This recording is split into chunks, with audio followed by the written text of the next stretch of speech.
मेरे पास ready money नहीं है। रेडी मनी का क्या मतलब होता है? वो एक शैम है। शैम का क्या मतलब होता है?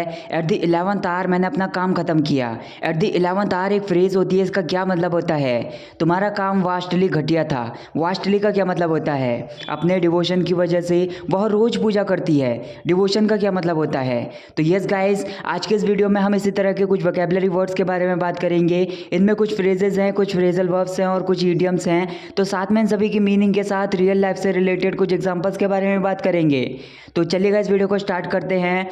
हमारी पहली एक फ्रेज है हैंड इन हैंड। इसका सिंपली मतलब होता है हाथ में हाथ थामे हुए या फिर हाथ में हाथ दिए हुए। जैसा अगर मैं एग्जांपल लूँ, I saw you with a girl in the park hand in hand. मतलब मैंने हाथ में हाथ थामे हुए पार्क में तुम्हें एक लड़की के साथ देखा। I saw you with a girl in the park hand in hand. एक और एग्जांपल है the child is walking hand in hand with his mom. मतलब जो बच्चा है वो अपने मम्मी के साथ हाथ में हाथ थामे हुए चल रहा है। The child is walking hand in hand with his mom. अगली हमारी एक फ्रेजल वर्ब है पर्टेन टू। इसका सिंपली मतलब होता है डायरेक्टली किसी चीज़ से जुड़ा हुआ होना या फिर डायरेक्टली किसी चीज़ से संबंधित होना। जैसा अगर मैं बोल लूँ, I am trying to know the fact pertaining to the situation. मतलब मैं सिचुएशन से जुड़ा तथ्य जानने की कोशिश कर रहा हूँ।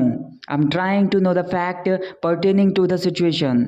एक और एग्जाम्पल है your answer doesn't pertain to my question. मतलब जो भी तुमने आंसर दिया, तुम्हारा आंसर मेरे क्वेश्चन से जुड़ा हुआ नहीं है या फिर मेरे क्वेश्चन से संबंधित नहीं है।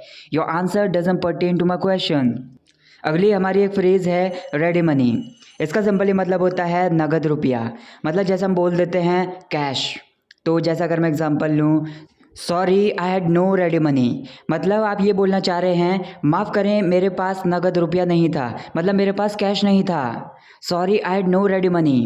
एक और एग्जांपल है do you have got ready money और यूल पे ऑनलाइन। मतलब क्या आपके पास नगद रुपया है या फिर आप ऑनलाइन भुगतान करोगे। Do you have got ready money और यूल पे ऑनलाइन। अगला वर्ड है हमारा वास्टली। इसको एज एन एडवर्ब यूज़ करते हैं। इसका सिंपली मतलब होता है अत्यधिक या फिर बहुत ज़्यादा।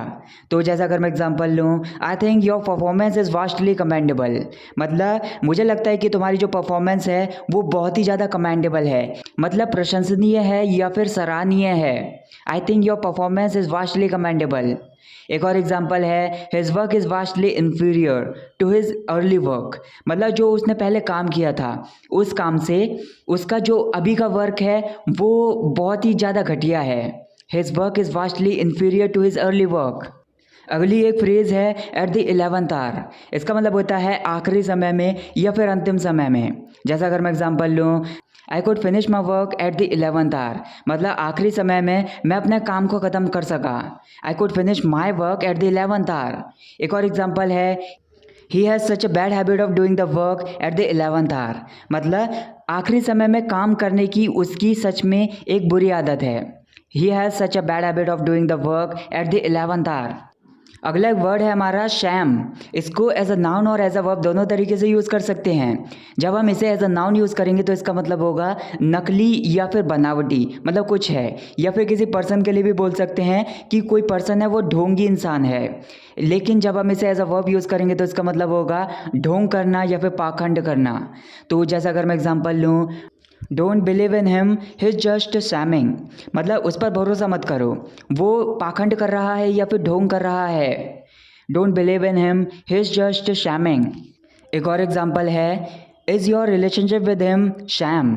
मतलब उसके साथ जो तुम्हारा संबंध है क्या वह नकली है या फिर बनावटी है। Is your relationship with him sham. अगली हमारी एक फ्रेजल वर्ब है क्लॉग अप। इसका मतलब होता है अवरुद्ध हो जाना या फिर बीच में रोक देना किसी चीज़ को। जैसा अगर मैं बोलूँ don't clog up your mind try to answer. मतलब अपने माइंड को ब्लॉक मत करो या फिर अपने माइंड को बीच में मत रोको, उत्तर देने की कोशिश करो। Don't clog up your mind try to answer. एक और एग्जाम्पल है because of accident traffic clogged up. मतलब एक्सीडेंट की वजह से ट्रैफिक को बीच में रोक दिया। Because of accident traffic clogged up. अगला हमारा एक वर्ड है सो एवर। इसका मतलब होता है जिस तरीके का भी या फिर किसी भी तरह का। जैसा अगर मैं एग्जांपल लूँ, choose anything soever you like. मतलब किसी भी तरीके का कुछ भी जो तुम्हें पसंद है उसको चुनो। Choose anything soever you like. एक और एग्जाम्पल है he gave no answer soever, मतलब किसी भी तरीके का उसने उत्तर नहीं दिया। He gave no answer soever. अगला एक वर्ड है रेटिसेंट। इसको एज एन एडजेक्टिव यूज़ करते हैं। इसका मतलब होता है अल्पभाषी, लेकिन थोड़ा सा डीप लैंग्वेज में अगर समझें तो इसका मतलब होता है लोगों से बातचीत करने में अनिच्छुक या फिर कम बोलने वाला लोगों से। जैसे अगर मैं बोलूँ she was reticent about her past, मतलब उसके पास्ट के बारे में वो जब लोगों से बातचीत करती थी तो वो चुप हो जाती थी, या फिर लोगों से अपने पास्ट के बारे में बात करने में वो अनिच्छुक थी। She was reticent about her past. Next हमारी एक फ्रेजल वर्ब है चांस अपॉन। इसका सिंपली मतलब होता है कुछ अचानक से ढूंढ लेना या फिर किसी को अचानक से मिल जाना। जैसा अगर मैं एग्जांपल लूँ, I chanced upon one of my school friend in the market, मतलब बाजार में एक स्कूल के दोस्त से मैं अचानक से मिल गया। I chanced upon one of my school friend in the market. एक और एग्जाम्पल है if you chance upon that document let me know, मतलब अगर आप उस डॉक्यूमेंट को अचानक से ढूंढ लेते हो तो मुझे बताना। If you chance upon that document let me no. अगला एक वर्ड है हमारा वेफॉर। इसका मतलब होता है किस कारण से या फिर किस वजह से। जैसा अगर मैं बोलूँ वेफॉर डिड यू गो देयर, मतलब किस कारण से तुम वहाँ गए या फिर किस वजह से तुम वहाँ गए। Wherefore did you go there. एक और एग्जांपल है wherefore she is angry with you, मतलब किस वजह से वह तुमसे नाराज़ है या फिर किस कारण से वह तुमसे नाराज़ है। Wherefore she is angry with you. अगला वर्ड है डिवोशन। इसको एज अ नाउन यूज़ करते हैं। इसका मतलब होता है भक्ति भाव या फिर किसी से बहुत ज़्यादा प्रेम, तो उसको हम डिवोशन बोल देंगे। जैसे अगर मैं एग्जांपल लूँ his devotion to his wife is commendable, मतलब उसकी पत्नी के प्रति उसका जो भक्ति भाव है या फिर बहुत ज़्यादा प्रेम है वो सराहनीय है या फिर प्रशंसनीय है। His devotion to his wife is commendable. एक और एग्जाम्पल है she worships daily at her devotion, मतलब अपने भक्ति भाव से वह रोज़ पूजा करती है। She worships daily at her devotion. Next हमारी एक फ्रेजल वर्ब है प्ले द फूल। इसका मतलब होता है बेवकूफ़ की तरह हरकत करना। जैसे अगर मैं एग्जांपल लूँ don't play the fool when you are around my family, मतलब जब आप मेरी फैमिली के आसपास होते हो तो बेवकूफ़ों की तरह हरकतें मत करो। Don't play the fool when you are around my family. एक और एग्जांपल है I don't like when you call your friend silly name stop playing the fool, मतलब जब तुम अपने दोस्त का सिली नाम लेते हो या फिर भोंदू नाम लेते हो या फिर बोल सकते हैं मूर्खों भरा नाम लेते हो तो मुझे पसंद नहीं है। बेवकूफ़ों की तरह हरकतें करना बंद करो। I don't like when you call your friend silly name stop playing the fool. Next हमारी एक ईडियम है have a heart of gold. इसका मतलब होता है बहुत ज़्यादा दयालु इंसान होना। जैसा अगर मैं एग्जांपल लूँ she has a heart of gold, मतलब वो एक बहुत ज़्यादा दयालु लड़की है। She has a heart of gold.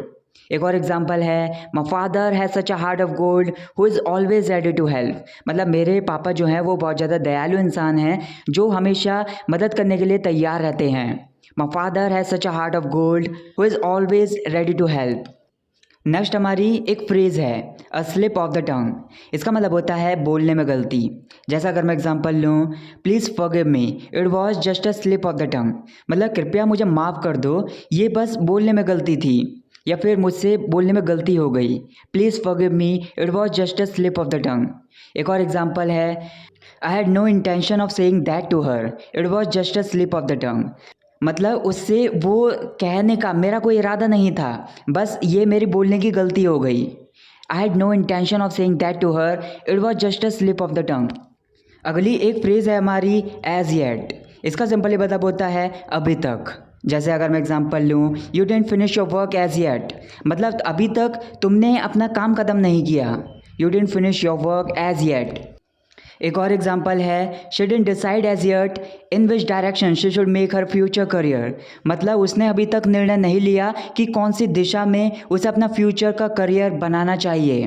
She didn't decide as yet in which direction she should make her future career. Next हमारी एक फ्रेजल वर्ब है कॉल अराउंड।